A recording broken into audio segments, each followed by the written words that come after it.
कृष्णा। हम लोग प्रत्येक दिन की भांति आज पुनः एकत्रित हुए हैं भगवान के नाम से ही अपना दिन आरंभ करके और भगवान की मुख निसृत वाणी भगवत गीता को हम लोग श्रवण करने के लिए। हम लोग भगवत गीता के द्वितीय अध्याय को श्रवण कर रहे थे, जहाँ पर भगवान ने अर्जुन के युद्ध ना करने के एक एक कारण का खंडन करते हुए उनको अंततः कर्म योग के प्रति शिक्षा देना आरंभ किया है। हम लोग श्रवण कर रहे थे कैसे भगवान ने सबसे पहले कर्मकांड का स्थापना करी, जहाँ पर वो अर्जुन को युद्ध करने के लिए कहते हैं और अर्जुन का युद्ध करने पर जो भी परिणाम क्यों ना हो, चाहे विजय हो या पराजय हो, तो उन दोनों से ही अर्जुन को लाभ होगा, इस बात की स्थापना करते हैं। बाद में अर्जुन भगवान अर्जुन को उस समय पर कर्मकांड के उपरांत कर्म योग की शिक्षा देते हैं कि कैसे ये बुद्धि योग, ये कर्म योग जो है, इसका आश्रय लो। क्यों? क्योंकि वेदों के अंदर जो कर्म करने की बातें बतलाई गई है, वो कर्म के फल स्वरूप तुम स्वर्ग इत्यादि लोगों को तो प्राप्त कर लोगे, लेकिन ये सारी बातें कैसी हैं? ये पुष्पिताम वाचाम, ये सारे के सारे केवल मात्र बड़े ही मधुपुष्पित वाक्य हैं, लेकिन इनका परिणाम नित्य नहीं। इसलिए भगवान ने अंततः अर्जुन को कहा कि व्यवसायत्मिका बुद्धिर एके है कुरुनंदन, एकांतिक बुद्धि का आश्रय लेकर के, व्यवसायत्मिक का आश्रय लेकर के एकनिष्ठ हो जाओ। और उसके बाद में भगवान ने, अर्जुन यदि प्रश्न करे कि प्रभु, आपने जो पहले सब बातें कही वो तो सब वेद वाक्य ही हैं, तो क्या वेदों को आप मुझे, वेदों की बातों को नकार देने का उपदेश दे रहे हैं? तब भगवान ने अर्जुन को दिखलाया कि त्रैगुण्य विषया वेदा निस्त्रैगुण्य भवार्जुन, कि हर अर्जुन, वेदों के अंदर 3 गुणों की बातें कही गई हैं, लेकिन मैं चाहता हूँ तुम उन 3 गुणों से आगे बढ़ो। वेदों को, बातों को, त्रिगुणों को मैं तुम्हें त्याग करने की बात नहीं कह रहा, बल्कि इनसे भी ऊपर उठ करके जो निर्गुण तत्व है, निर्गुण के विषय में मैं तुम्हें बतलाने की कोशिश कर रहा हूँ। और तुम क्या करो, इन वेदों के अधिकार से ऊपर उठ करके उपनिषदों पर आओ, क्योंकि वेदों के अंदर प्राय तीनों गुणों के विषय में चर्चा की गई है, लेकिन उपनिषद है जहाँ पर भगवत भक्ति के विषय में बतलाया गया है। भगवान ने कल एक उदाहरण भी दिया था, जहाँ पर वो कह रहे हैं कि जैसे अलग-अलग कुएँ अलग-अलग प्रयोजन के लिए उनका जल व्यवहार किया जाता है, लेकिन उन सभी कुओं का प्रयोजन एक बहती हुई नदी के द्वारा सिद्ध हो जाता है। अर्थात वो बहते हुए जल के माध्यम से छोटे-छोटे कुओं से जो पृथक-पृथक कार्य हम साधित कर रहे थे, वो प्रवाह होने वाले इस जल के माध्यम से भी पूरा हो जाता है। इसलिए तुम अर्जुन कौन बनो? वो ही बहता हुआ जल है, उस जल का आश्रय लो। अर्थात 3 गुणों, त्रैगुण्य विषया वेदा, जो तीनों गुणों में की शिक्षा देने वाले वेद हैं, उनसे ऊपर उठ करके और भगवत भक्ति, विशेष करके भगवान ने यहाँ पर भगवान नाम की विषय में टीकाकार कहते हैं कि भगवान नाम एक ऐसा आश्रय है, जिसका आश्रय ग्रहण करने से हमें अन्य-अन्य सारी बातों का, सारे वेदों के कर्मों का करना हो जाएगा। अब भगवान आगे इसी बात को बतला रहे हैं। भगवान ने, क्योंकि अब तक जो थीम चल रही है आप यदि देखेंगे, तो भगवान अर्जुन को ये कहना चाह रहे हैं कि तुम नित्य वस्तु को पहचानो। द्वितीय अध्याय का जब आरंभ हुआ है, भगवान ने आत्मा के तत्व में विश्लेषण किया, आत्मा के तत्व को बतलाया, और आत्मा के तत्व को बतला करके भगवान जब कह रहे हैं कि कर्म योग को सीखना है, तो कर्म योग को हम कैसे समझ सकते हैं, वो नित्य वस्तु जो है उसको कैसे समझ सकते हैं, इस विषय में भगवान अगला श्लोक कहते हैं। गीता का बहुत ही मुख्य श्लोक, सभी लोगों को प्राय ये श्लोक याद होगा, लेकिन आधा ही। कर्मण्येवाधिकारस्ते मा फलेषु कदाचन, मा कर्मफल हेतुर्भुर मा संगेस्तु अकर्मणि। प्रभुपाद यहाँ पर टीका के अंदर कोट करते हैं कि एक अर्ध कुकुट न्याय होता है। आप लोगों ने सुना होगा, एक सोने के अंडे देने वाली मुर्गी, वो सोने के अंडा देने वाली मुर्गी को किसी ने पाला और सोच रहा है कि ये सोने का अंडा जो निकलता है वो मुर्गी के पृष्ठ भाग से निकलता है। तो ये पृष्ठ भाग तो काम का है, लेकिन इसका जो आगे वाला हिस्सा है, जो मुख का भाग है, वो मुख वाला भाग हमेशा भोजन माँगता है। तो मैं एक काम करता हूँ, ये इस पृष्ठ भाग को रखता हूँ और इसका जो आगे वाला भाग है उसको काट देता हूँ। तो जब उस व्यक्ति ने उस मुर्गी के आगे वाले भाग को काट दिया, तो उसके माध्यम से मुर्गी मर गई और जो सोने का अंडा प्रत्येक दिन मिलता था, वो भी मिलना बंद हो गया। है ना? तो ये अर्ध कुक्कुट न्याय इसको कहा गया शास्त्र में कि अगर कोई मुर्गी के उस हिस्से को तो चाहेगा, जो कि सोने का अंडा देता है और उस हिस्से को रिजेक्ट कर देगा, जो कि भोजन ग्रहण करता है, तो ऐसे में उसको उस सोने के अंडे से भी हाथ धोना पड़ेगा। ठीक उसी प्रकार हम लोग भगवद गीता के इस श्लोक को बहुत बार सुनते हैं, बहुत बार कोट भी करते हैं, लेकिन इसके अर्थ को बिल्कुल जाने बगैर श्लोक के उस हिस्से को तो हम कोट करते हैं, कर्मण्येवाधिकारस्ते, कर्म करो केवल मात्र। लेकिन भगवान किस संदर्भ में इस बात को बतला रहे हैं, वो हम समझ नहीं पाते। यहाँ पर कर्मण्येवाधिकारस्ते इस शब्द इस वाक्य का क्या अर्थ हुआ? इसके 4 चरण हैं। कर्मण्येवाधिकारस्ते, मा फलेषु कदाचन, मा कर्मफल हेतुर्भुर्, मा ते संगोऽस्तु कर्मणि। तो ये 4 चरणों को हम अलग-अलग तरीके से समझेंगे। सबसे पहला शब्द जो आया है वो है कर्म। साधारणतः लोग क्या कहते हैं कि जो कुछ भी हम करते हैं वो सब का सब कर्म है। हम जो कुछ भी कार्य कर रहे हैं वो सब का सब कर्म है। हाँ, ठीक है। साधारणतः भगवान क्या इसी कर्म करने के लिए कह रहे हैं कि कर्म करने में तुम्हारा अधिकार है? कर्मण्येवाधिकारस्ते, तुम्हारा कर्म करने में अधिकार है। तो भगवान क्या जो दैनिक कर्म हम करते हैं उसी को करने की शिक्षा दे रहे हैं? नहीं। शास्त्र में बतलाया 3 तरह के कर्म हैं। कर्म, अकर्म और विकर्म। कर्म किसे कहा जाए? कर्म उसे कहा जाता है कि वर्ण और आश्रम के अनुरूप शास्त्रों के अंदर व्यक्ति विशेष के लिए जो सारी एक्टिविटीज बतलाई गई है, उसे ही कर्म कहा जाएगा। जैसे ब्राह्मण और आश्रम कैसे? ब्राह्मण, क्षत्रिय, वैश्य, शूद्र या ब्रह्मचर्य, गृहस्थ, वानप्रस्थी या सन्यासी। इन चारों वर्ण और चारों आश्रम के अनुरूप शास्त्रों में जो सारे इंस्ट्रक्शंस कहे गए हैं, ब्राह्मण होने पर उसके कुछ सर्टेन कर्म है, उसको अध्ययन अध्यापन करना चाहिए, उसको शुचि का पालन करना चाहिए, अग्निहोत्र इत्यादि करना चाहिए, तो ये उसके लिए कर्म है। क्षत्रिय के लिए कर्म बतलाया गया कि उसको देश की रक्षा के लिए प्रचेष्टा करनी चाहिए, उसको राज्यभार ठीक से सँभालना चाहिए, लॉयल होना चाहिए, ये सारे शास्त्र में बतलाए गए हैं। तो वर्ण के अब कलयुग के अंदर तो क्या है कि अपने वर्ण को पहचानना बड़ा ही मुश्किल, क्योंकि समय के साथ-साथ बहुत ज़्यादा अ, वर्ण संकर होते जा रहे हैं। परिवारों के अंदर, कुलों के अंदर मिश्रण होता जा रहा है। इस कारण से वर्ण को पहचानना बड़ा मुश्किल है। तब ऐसे में क्या करना होगा? हमने एक सद्गुरु पदाश्रय ग्रहण करके उसके उपदेशों के अनुसार अपने कर्मों को करना होगा। तो यहाँ पर जब भगवान कह रहे हैं, कर्मण्येवाधिकारस्ते मा फलेषु कदाचन, कि तुम्हें ये तो हो गया कर्म। दूसरी बात अकर्म और विकर्म। वि मतलब होता है विपरीत। तो शास्त्र में जो सारे वाक्य, जो सारे कर्म करने का उपदेश दिया गया है, अगर कोई उसके विपरीत करता है, जैसे शास्त्रों में बतलाया गया है पिता-माता की सेवा करो, पितरों का श्राद्ध इत्यादि क्रियाएँ करो, बड़ों का सम्मान करो, तो ये कर्म बतलाया गया करने के लिए। ये नहीं करके अगर कोई इसके विपरीत करता है, पिता-माता को मारता है, उनका असम्मान करता है, बड़े-बुजुर्गों का अपमान कर रहा है, तो ये हो गया विकर्म। है ना? शास्त्र में कहा गया यज्ञ इत्यादि करने चाहिए। अगर कोई यज्ञ करता तो नहीं है। अगर नहीं कर रहा है तो वो हो गया अकर्म। अकर्म मतलब कर्म नहीं करना। तो अकर्म मतलब उसने कर्म किया नहीं और विकर्म मतलब करा तो करा नहीं बल्कि उसके विपरीत और आचरण किया। है ना? तो 3 बातें यहाँ पर बतलाई है कर्म, अकर्म और विकर्म। भगवान यहाँ क्या कह रहे हैं? कर्मण्येवाधिकारस्ते कि हे अर्जुन, क्योंकि अर्जुन बीइंग अ क्षत्रिय उसका कर्म है युद्ध करना। तो भगवान अर्जुन के माध्यम से ये शिक्षा देना चाह रहे हैं कि अर्जुन, प्रकृति के गुणों के आधार पर तुम्हारा जैसा स्वभाव है, तुम्हें जैसा जन्म मिला है उसके अनुरूप तुम्हें कर्म करने होंगे।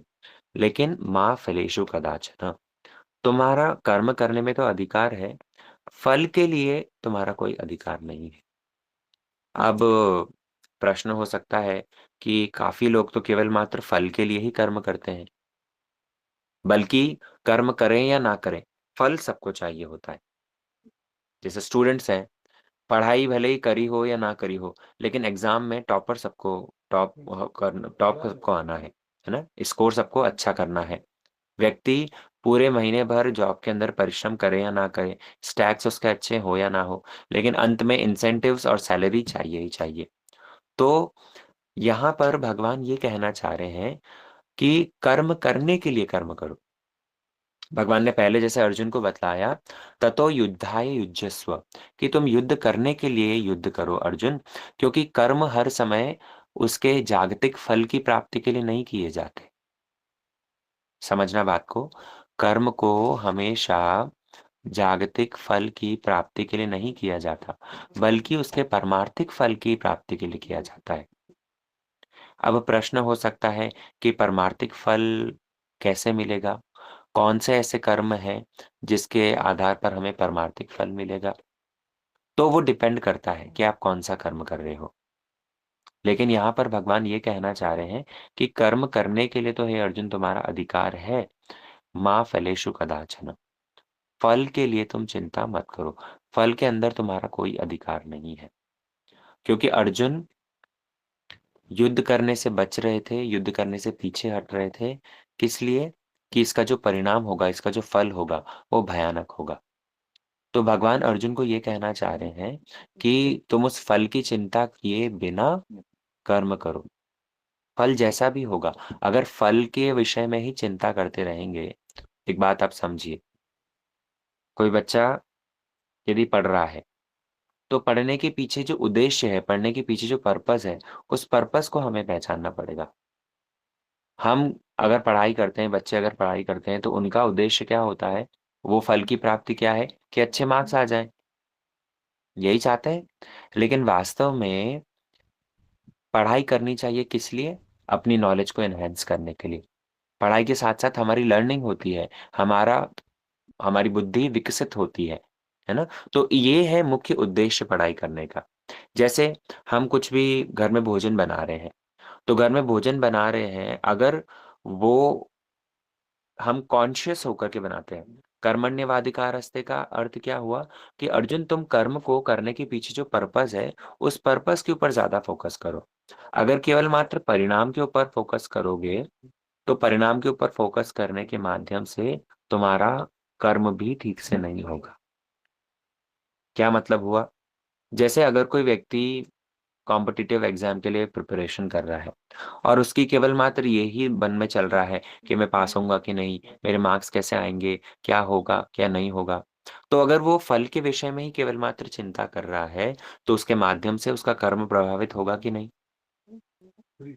कोई अगर केवल मात्र ये सोचे 2 बच्चे हैं, एक बच्चा ये सोच कर के पढ़ रहा है कि नहीं मेरे को पढ़ाई करना है, चलो रिज़ल्ट जो कुछ भी हो देखा जाएगा। और एक बच्चा ये सोच रहा है कि पढ़ाई तो कर रहा है, लेकिन साथ ही साथ में रिज़ल्ट कैसा आएगा, मैं कौन-कौन से क्वेश्चन्स एग्ज़ाम में आएँगे, मैं ठीक से परफ़ॉर्म कर पाऊँगा कि नहीं? तो दोनों में से कौन अच्छे से परफ़ॉर्म करेगा? जिसने रिज़ल्ट के विषय में चिंता नहीं करके केवल मात्र पढ़ाई करने पर फ़ोकस किया, है ना? तो यहाँ पर भगवान ये कहना चाह रहे हैं कि कर्मण्येवाधिकारस्ते मा फलेषु कदाचन। हे अर्जुन, फल के अंदर तुम्हारा अधिकार करना नहीं है। फल के बारे में तुम्हें चिंता नहीं करनी है। अब जब भगवान ने ये कहा कि फल के विषय में चिंता मत करो, तो इसका अर्थ ये नहीं है कि हम फल के बारे में बिल्कुल निश्चिंत हो जाएँ। मतलब भोजन बना रहे हैं और भोजन बना रहे हैं लेकिन मा फलेषु कदाचन। मुझे कोई फ़र्क नहीं पड़ता, भोजन अच्छा बने या खराब बने। पूड़ी तल रहे हैं, पूड़ी आधी तले, कच्ची रहे या ओवर फ्राई हो जाए। माँ फलेषु कदाचन। गीता पढ़ने के लिए आ रहे हैं, सवेरे-सवेरे क्लास जॉइन कर रहे हैं, माँ फलेषु कदाचन। कोई चिंता नहीं, समझ में आए, चाहे ना आए। ऐसा क्या? भगवान ऐसा कहना चाह रहे हैं? नहीं। भगवान के ये कहने का मतलब ये है कि हम ये कर्म करने के पीछे हमारा उद्देश्य क्या है? हमारे चित्त की शुद्धि। जब हम कर्म करते हैं, कर्म करने के पीछे उद्देश्य हमारा ये होना चाहिए, ये कर्म हमें शुद्ध करेगा। ये कर्म से हमारी शुद्धि होगी और शुद्धि होने के फलस्वरूप ही हम नित्य को पहचान पाएँगे। भगवान ने कहा ना पुराने श्लोकों में कि तुम निर्योगक्षेम आत्मवान, कि तुम आत्मवान बनो, आत्मा के तत्व को पहचानो। आत्मा के तत्व को कब पहचान सकते हैं? जब हम शुद्ध होएँगे, हृदय से शुद्ध हो जाएँगे, तभी जाकर के तो नित्य तत्व को, आत्म तत्व को पहचान पाएँगे। इसलिए भगवान यहाँ कह रहे हैं, "मा फलेषु कदाचन" अर्जुन, तुम जो कर्म कर रहे हो, कर्म केवल मात्र उसके फल की प्राप्ति के लिए मत करो, बल्कि उस कर्म से तुमको चित्त का शुद्धि होगी, इस उद्देश्य से करो।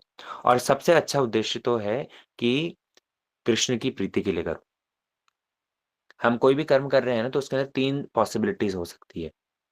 3 पॉसिबिलिटीज़ कौन-कौन सी है? एक तो हम कर्म कर रहे हैं फल की प्राप्ति के लिए। दूसरा पॉसिबिलिटी है कि हम कर्म कर रहे हैं इसलिए कि उससे हमारे चित्त का शोधन होगा।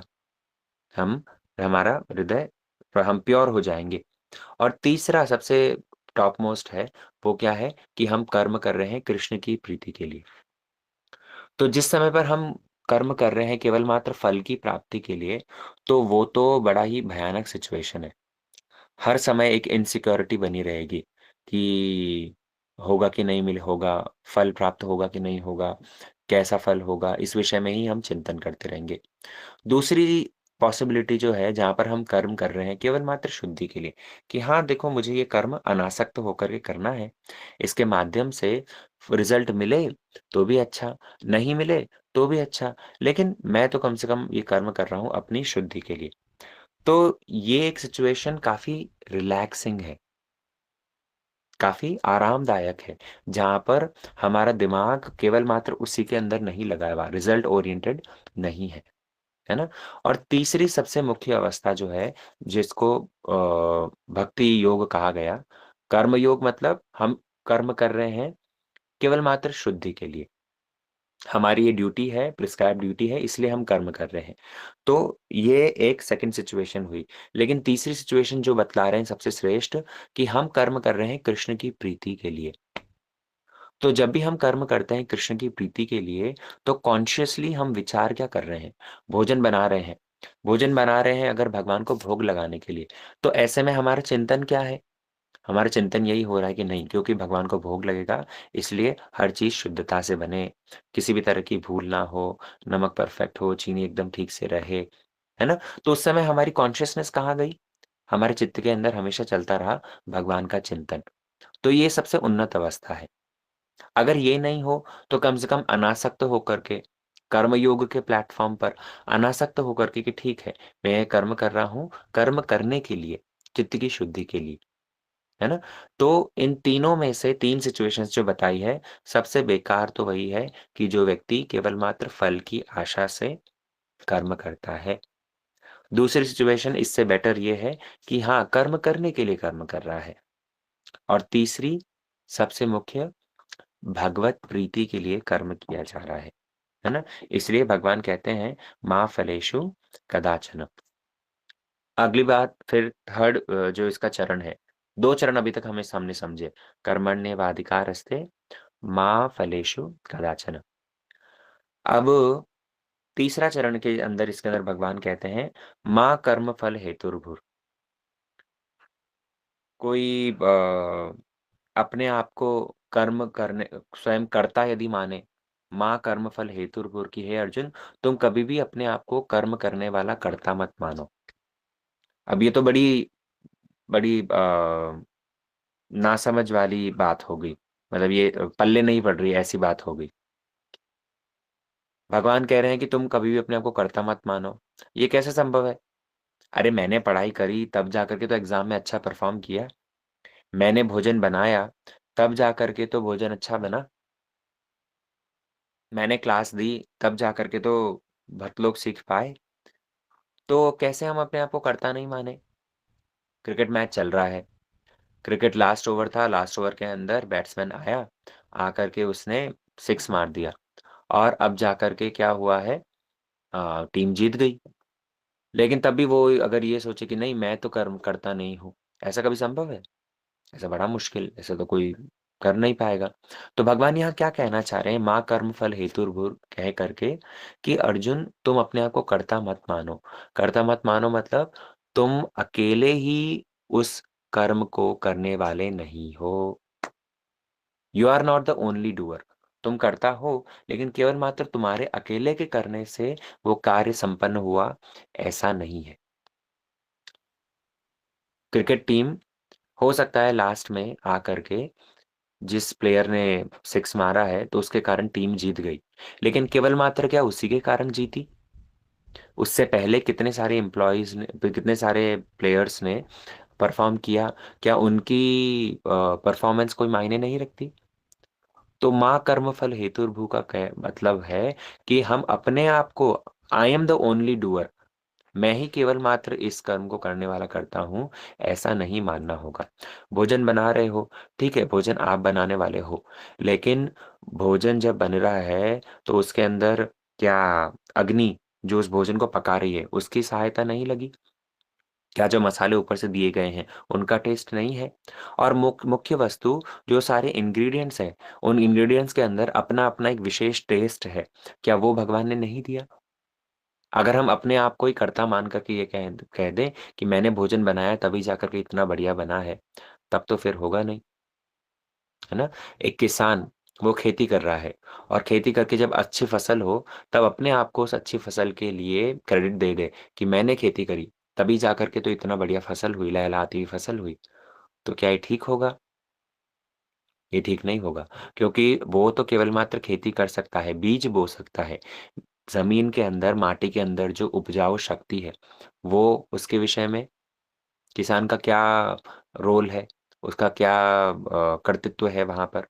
बारिश यदि ना हो, तो उस ऐसे में फिर किसान का क्या कर्तृत्व रह जाएगा? है ना? तो भगवान जब यहाँ कह रहे हैं, "माँ कर्म फल हेतुर्भुर", तो इसके माध्यम से ये बतलाना चाह रहे हैं कि अर्जुन, तुम केवल मात्र अकेले कर्ता नहीं हो। अर्थात तुम यदि युद्ध करोगे और युद्ध का जो कुछ भी परिणाम होगा, उसके लिए तुम एकमात्र रिस्पॉन्सिबल नहीं होगे। माँ कर्मफल हेतुर्भुर। कई स्थानों पर आपने देखा होगा कि हम तो अपनी साइड से एफर्ट कर सकते हैं, लेकिन उसी के साथ-साथ बहुत सारी ऐसी चीज़ें होती हैं, जो कि उसके अंदर रिस्पॉन्सिबल होती है। जैसे शगुन, अपशगुन आप लोगों ने सुना होगा। माँ, कभी-कभी लोगों का ऐसा होता है कि कुछ काम करने के लिए जा रहे थे और बिल्ली ने रास्ता काट लिया, है ना? बिल्ली ने रास्ता काट लिया, अब जा कर के जो भी हो, मानो काम संपन्न हुआ या विफल हो गया, जो कुछ भी हो। लेकिन कहीं न कहीं वो फैक्टर हमारे दिमाग में रहता है कि अरे यार! बिल्ली ने रास्ता काट लिया, तो हो सकता है अभी काम जो है खराब हो जाएगा। हम जा रहे थे कहीं पर। शास्त्रों में जैसे बतलाया गया है ना कि आप कोई शुभ कर्म करने के लिए यदि जाओ, तो गैया का दर्शन करके जाना चाहिए, ठाकुर दर्शन करके जाना चाहिए। जो लोग भगवान पर विश्वास करते हैं, तो उनके लिए तो ये सारी चीज़ें मान्य है ही, लेकिन साधारण तौर पर भी काफ़ी लोग ऐसे शगुन-अपशगुन को मानते हैं, जिनका भगवान पे कोई विश्वास नहीं है तब पर भी। जा रहे थे और जाते-जाते कुछ अनहोनी कुछ देख ली। तो उनका दिमाग क्या होगा, अल्टीमेटली उस ओर ही लग गया, और जिस तरह से उनको परफ़ॉर्म करना था अच्छे से वो कर नहीं पाए, है ना? तो भगवान इन सब चीज़ों के माध्यम से ये कहना चाह रहे हैं कि देखो अर्जुन, बहुत सारे ऐसे फैक्टर होते हैं जो कि हम अपने आप को कर्ता मान करके यदि कर रहे हैं, तब पर भी हमारे करने से वो चीज़ें वैसी होती नहीं। बहुत सारी अलग-अलग चीज़ें वहाँ पर ऐसी होती हैं जो कि उस कर्म के अंदर सहायक होती हैं। इसलिए माँ कर्म फल हेतुर्भुर, कि तुम अपने आप को वो कर्म कर्ता मत मानो। तुम अपने कर्मों के फल का कारण मत मानो स्वयं को। और चौथा चरण, माँ ते संगोस्त्व कर्मणि। अभी जब पता चल गया कि फल की इच्छा नहीं करनी, तो कोई यदि ये कहे कि जब फल ही नहीं मिलेगा, तो फिर कर्म ही क्यों करें? अगर किसी एम्प्लॉयी को कहा जाए कि तुम महीने भर काम करो लेकिन सैलरी नहीं मिलेगी। अगर किसी बच्चे को कहा जाए कि तुम पढ़ाई करो, लेकिन जब तुम्हारा एग्ज़ाम होगा, एग्ज़ाम में तुमको कुछ भी स्कोर नहीं मिलेगा। तो वो सोचेगा कि फिर क्या मतलब? फिर तो मैं करूँगा ही नहीं, फिर तो मैं काम ही नहीं करूँगा, या फिर तो मैं पढ़ाई ही नहीं करूँगा। तो भगवान यहाँ पर ये कहना चाह रहे हैं कि कर्म को करने के पीछे उद्देश्य है शुद्धि। प्यूरिफिकेशन के लिए हम वो कर्म कर रहे हैं। हम वो कर्म विशेष फल की प्राप्ति के लिए नहीं कर रहे हैं। ये भाव रहना चाहिए और क्योंकि फल की प्राप्ति नहीं होगी इस कारण से अकर्मठता मत दिखाओ। जैसे जो अर्जुन को भगवान युद्ध करने के लिए पहले कह चुके हैं, तो अर्जुन यदि ये कहे कि प्रभु आप कह रहे हो फल की चिंता मत कर, जो भी फल होगा उसे उसके अंदर तुम केवल मात्र रिस्पॉन्सिबल नहीं होगे, तो अर्जुन ये भी कह सकते हैं कि फिर तो मैं युद्ध ही नहीं करता हूँ। भगवान उसी बात का खंडन करते हुए कहने लगे, माते संगोस्तु कर्मणि, तुम असंग होकर के फल के अपने आप को कर्ता भी मत मानो और कर्म न करने में तुम्हारी आसक्ति भी नहीं होनी चाहिए। इसलिए तुम अपना कर्म करो, कर्म करने के पीछे उद्देश्य 2 हो सकते हैं। पहला वाला जो फल की प्राप्ति के लिए उसको तो छोड़ दो। 2 हो सकते हैं, या तो वो कर्म करने के माध्यम से हमारे चित्त की शुद्धि होगी या फिर दूसरा ये कर्म कर रहे हैं हम भगवान की प्रीति के लिए, है ना? तो ये श्लोक इसकी थोड़ी-सी व्याख्या हमने समझने की कोशिश करी। आप इस श्लोक को प्राय लोग जो लोग कोट करते हैं केवल इतना ही कहते हैं कि कर्म करो, फल की इच्छा मत करो। लेकिन वास्तव में भगवान ने इस एक लाइन के अंदर कितनी गूढ़ बातों को बतला रहे हैं, उसे हमें समझना चाहिए। भगवान अर्जुन को कह रहे हैं कि तुम्हारा जो युद्ध विमुख होना है, ये युद्ध विमुख होना ये ठीक नहीं है। तुम ये जो अकर्मठता दिखा रहे हो, ये ठीक नहीं है। भगवान आगे के श्लोकों में और इस बात को ठीक से क्लियर करेंगे। हम आगामी क्लासेस के अंदर उसको फिर विस्तार से श्रवण करेंगे। ठीक है? आज के सत्र को हम लोग यहीं विश्राम देते हैं। वाञ्छाकल्पतरुभ्यश्च कृपा सिन्धुभ्येव च पतितानां पावनेभ्यो वैष्णवेभ्यो नमो नमः।